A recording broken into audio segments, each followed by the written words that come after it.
Reading books will not only change your life, but it will be the biggest key to learning you will ever see in your entire lifespan. When you think of the word learning, what do you think of?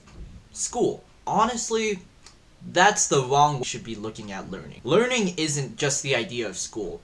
Yes, it's true. School does allow us to get to the jobs we want, and we learn about certain aspects, whether that be science, math, or history related. In terms of writing, and how that works with literature and learning, everything you learn comes from the words you read. It's not the videos you consume, nor the movies you watch. Those are great in their own aspects, but the easiest, rawest way to see someone's thoughts is to read.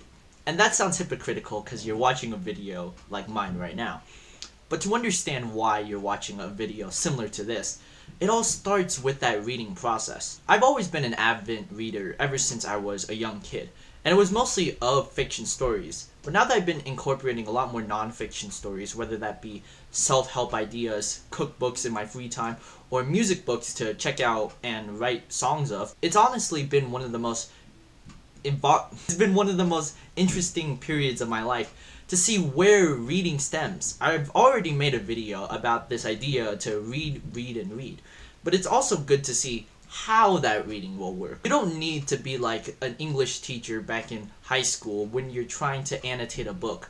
Annotating a book is great in its own right, but to know what you're doing with that book, it's the reading. It's what you take in. That's what truly matters. I've been reading this book about trust exercises and how they work in the acting field. It's a weird case of learning, and yet I've learned so much about theater from that one book, more than I've ever done in a theater class in my life. And to see where reading stems in this idea, you need to see where they go from.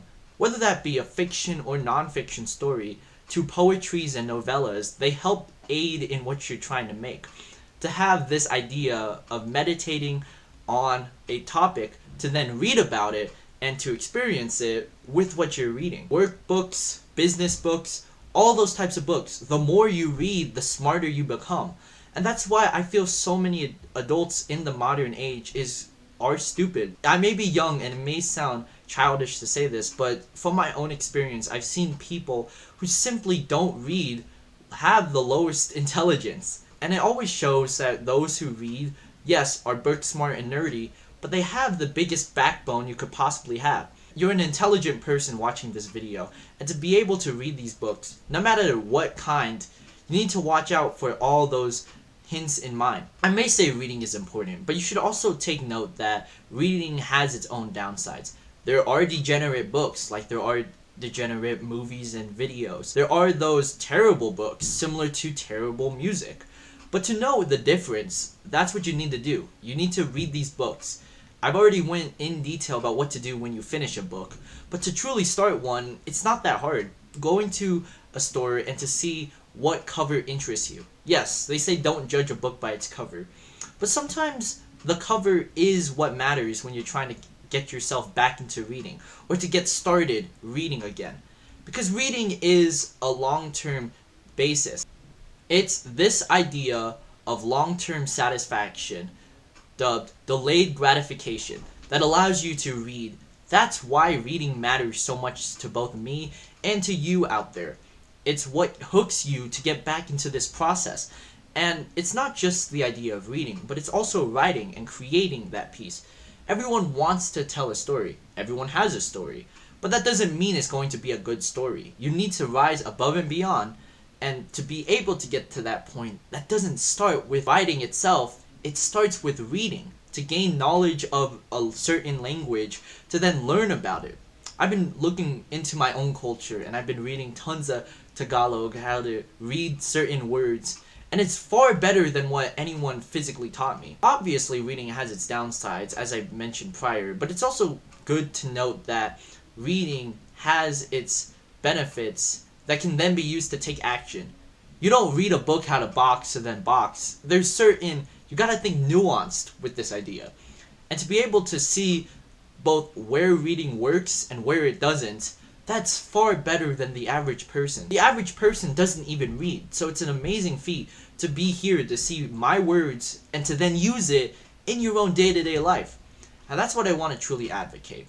It doesn't matter how small it starts, but to have a certain level with your reading. That's where you want. It's a challenge, but it's genuinely fun. And then you can use that to have your greater benefits. You want to cook better? Learn to read a cookbook and not rely so much on the internet. You want to read a fiction novel that then can be influenced in your own story? Read any kind of fantasy or drama that you can both then take in. It's good to watch movies and TV shows about it, but it's also good to look into how that works. Maybe not the case with music or math, but they are an effective measure that for whatever field you want, by all means, I'd say do it.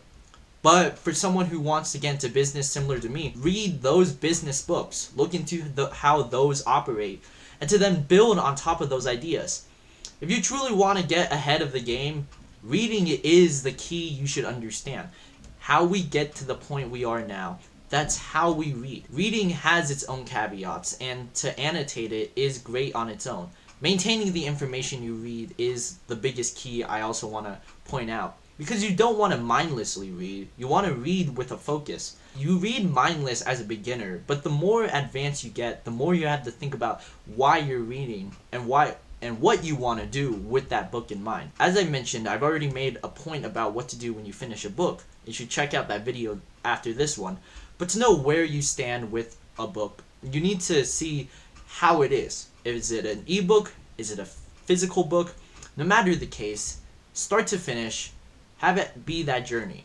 And for writers alike, this can be an amazing key to know that you should both simplify and convulse the book to its simplest form, but to also see it from a reader's perspective. That's why reading matters. It helps everyone out there. The creator themselves, the audience, and even the haters. They learn something in the process, and that's why I feel reading, no matter the variety, is a better learning metric than most schools technically offer. But that's a video for another day. For now, get to that book you want to read.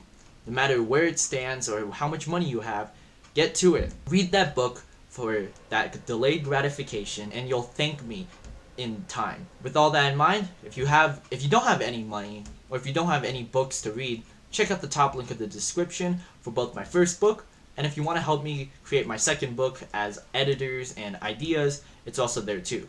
My socials are down there as well, and until next time, take care.